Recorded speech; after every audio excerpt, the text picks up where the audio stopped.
coming up on the holidays, and I think there's a lot of people over the holidays that are both excited because it's time for people to get together and break from their normal routines. But there's also, I think, probably some trepidation, especially this go around, because people are concerned about talking to people who have different political views. And I know, at least from my experience, that sometimes sitting around the Thanksgiving table or the Christmas dinner table in my family, there are some very dodgy moments where it goes a little sideways. I have an aunt who I love dearly who always likes to say whenever I'm at the table, people on welfare need to get a job. And then everybody looks at me, and then I have to do my little. I should bring a PowerPoint now and do like a little presentation. But I'm sort of the token liberal at the table, and they find it quite amusing that I hold the beliefs that I hold. The thing is, we're family and we love each other and we get through it. But some places it could be more divisive and contentious. And I think some people might shy away from holiday gatherings because they don't want to talk about politics, or they're worried that people's values are different than theirs. And so I think one of the things that that I would look to you to help me with is, what are some strategies when those moments arise, when people are sort of coming at each other seemingly from different viewpoints, and it seems like it's going to be a fight instead of something that could be a conversation. You're let me just say, this is sort of why you're on our team. Not why you're on our team, but one of the things you bring to the team is you have skills in mediation, and have really done a lot of work to help me figure out how to be less combative with people who have different views in mind. I always joke about the little Ryan on my shoulder, and now I've got you actually here. So I thought I would shut up for a bit and kind of ask you, what could be helpful in those situations. Yeah, absolutely. Well, it is a really stressful and divisive time we're living in, and we just had the election, and some people are very happy about the results, and some people are very unhappy about the results. So, I think this is going to be top of mind for a lot of people. I think the first thing to think about is whether you're capable of having that difficult political conversation in an environment like a Thanksgiving dinner. And I think ultimately what I'm for is for people to have relationships and maintain positive relationships with friends and family, even if you know that they hold political beliefs that are the opposite of yours, and making sure that is it really okay to talk about those things in the first place in that context. I think that's the first thing that needs to be established, and then having a kind of question around boundaries. Is this the right time to bring it up? Maybe we should not talk about this while we're eating turkey, but save it for the apple pie, right? So kind of thinking about having some boundaries or parameters around having the discussion itself. I like that. Then thinking about, okay, if you do want to have a discussion, if maybe it's become a family tradition at this point to, shoot the breeze about politics over Thanksgiving or over the holidays, what's helpful, you gave an example of a talking point that you hear often about the welfare state or something like that, right? And so if you know what topics tend to be brought up routinely, that's actually helpful because you can prepare in advance for how you're going to react to that topic.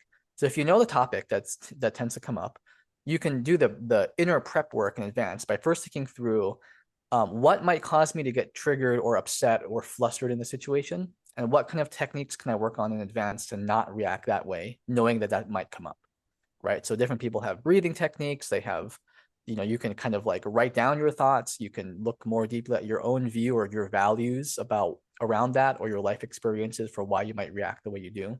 Mm. Then what I recommend is people start getting curious. So I call this priming the pump of curiosity.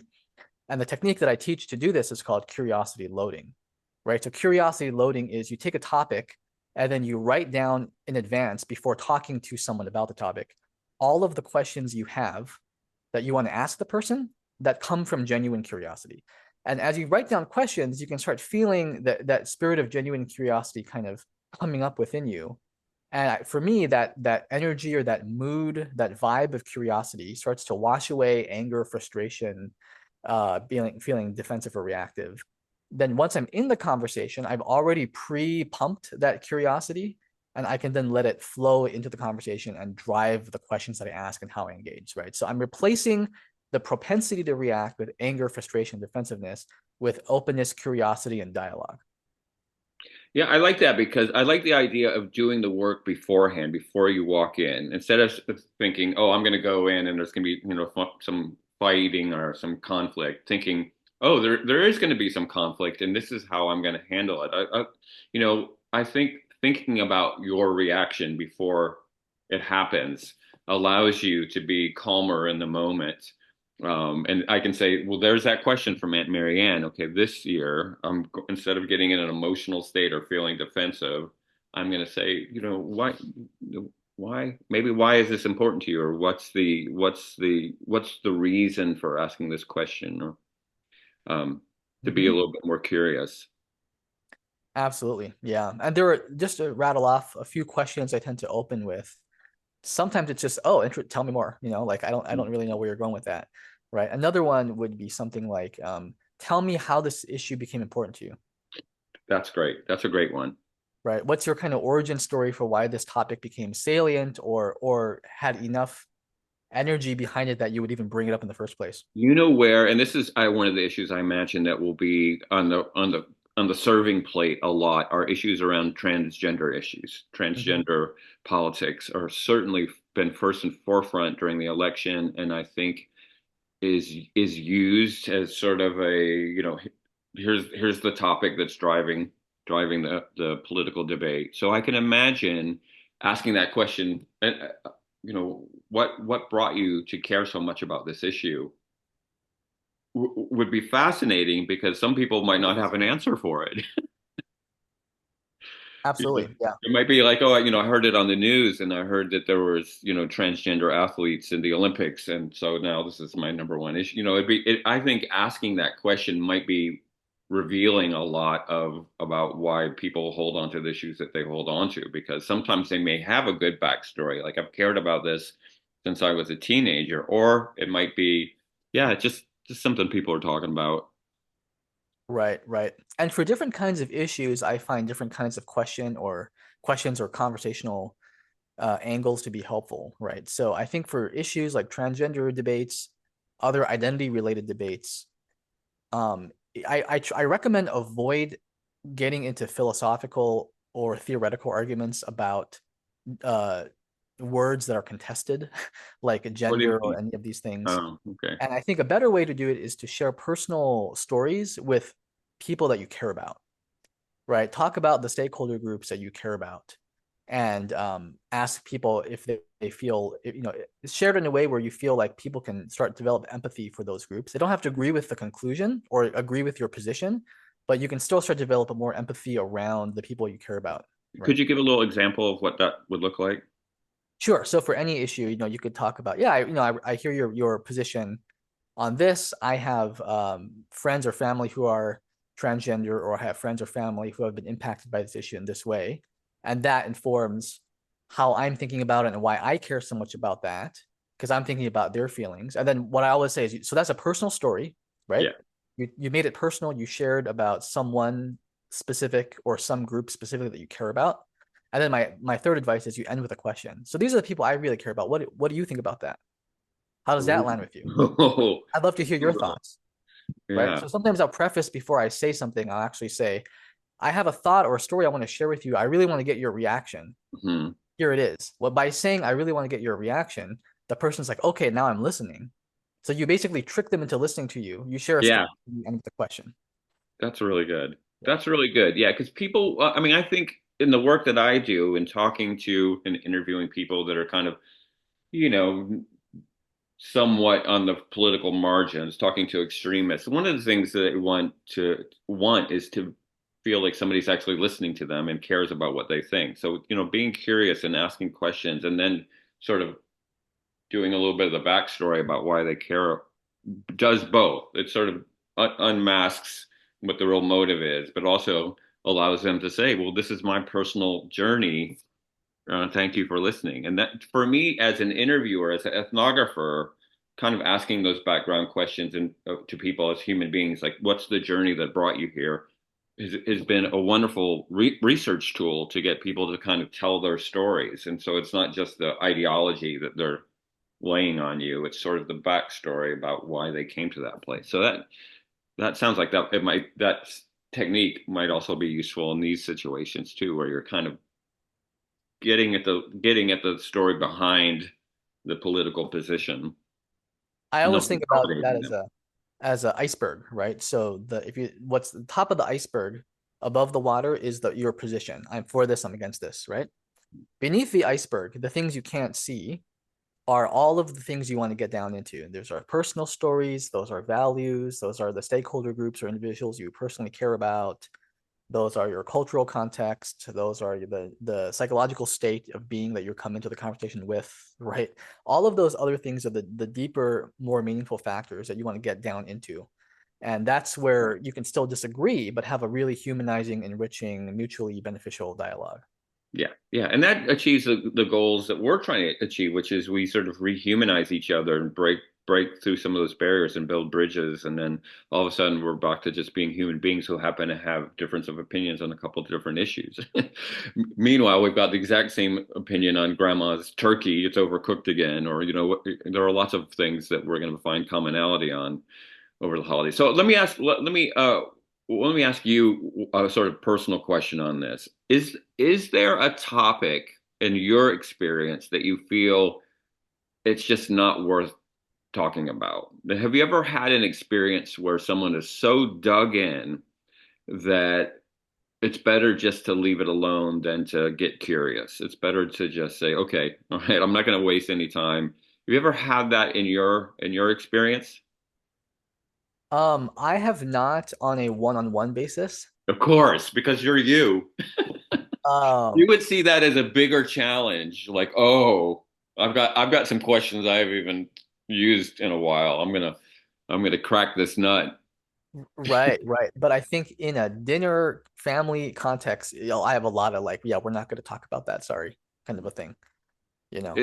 Is that would that be kind of an appropriate strategy to say, hey, in this setting, I don't really, I don't, it's we're having dinner. I don't want to talk about the abortion debate over dinner, like something like that.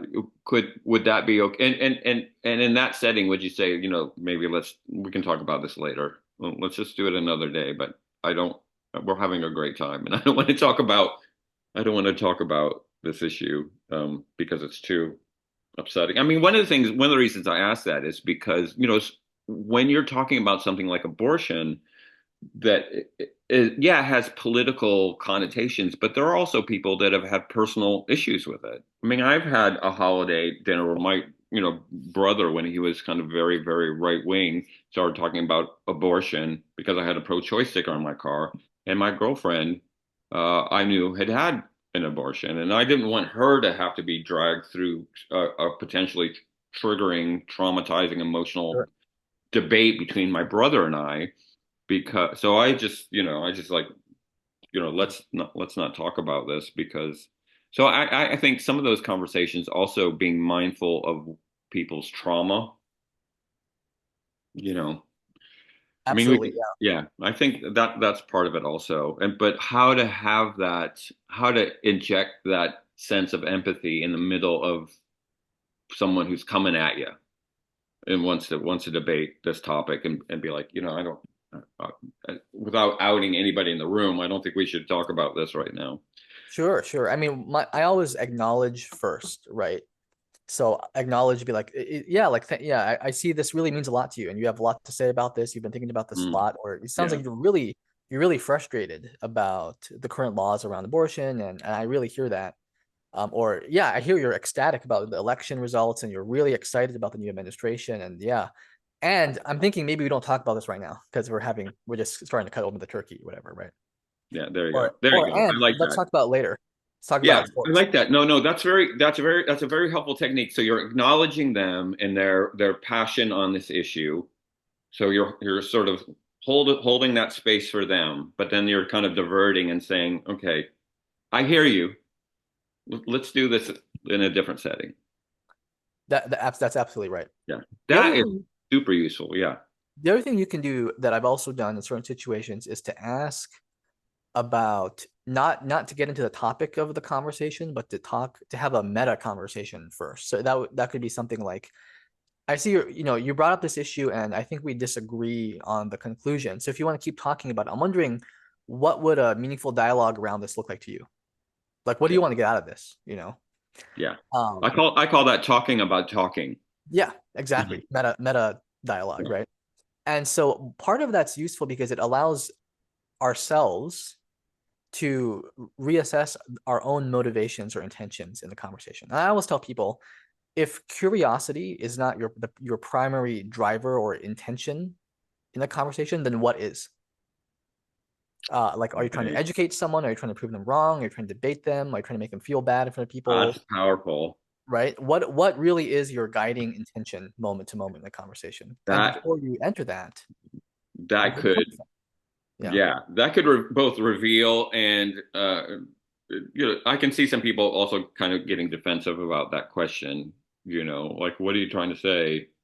But there are some people who, of course are having the conversations because they like the debate, they like to fight, they like to, prove their point. I've certainly probably done that. So yeah, asking that question could stop the things like, all right. All right, what's going on here? What's really going on here? And all of a sudden it becomes like a therapy session. Yeah, yeah. Yeah. Well, I think it's important. I think I just want to go back to how do we prepare ourselves before entering a conversation that could be difficult, right? And I like this idea. I call it motivational mindfulness. So it's a kind of mindfulness or kind of self-awareness that looks at what intentions or motivations are coming up for you in the conversation, right? And usually when people get escalated and start yelling and getting really mad, the underlying motivation is I want the other person to change, right? I want the other person to change their mind. I want you to change your beliefs. I want you to change your behavior, and I'm going to get more forceful and aggressive in order to try to coerce you into change. That's kind of the underlying motivation. So always looking at where your motivations, what motivations are popping up for you in each moment. Um, and the second thing, I think this might be a less of a problem with family, although not necessarily the case, is to think about before I enter the conversation with someone I disagree with, do I have some kind of mental image or model or caricature of who they are that I'm bringing into the conversation? Mhm. Because what tends to happen is that people have stereotypes, implicit biases, categories about someone, especially people that are part of our out group, right? Out group bias. And then Yeah. when we bring that into the conversation, we don't end up talking to the person, we end up talking to our caricatured image of the person, Ah, sure. right? And that's where all of our biases Yeah, yeah. and like bad, like, kind of us versus them things can leak out. Yeah, yeah. So I'm Yeah, always thinking, how do you see the person is the most fundamental thing? And then where are you coming from when you talk to them?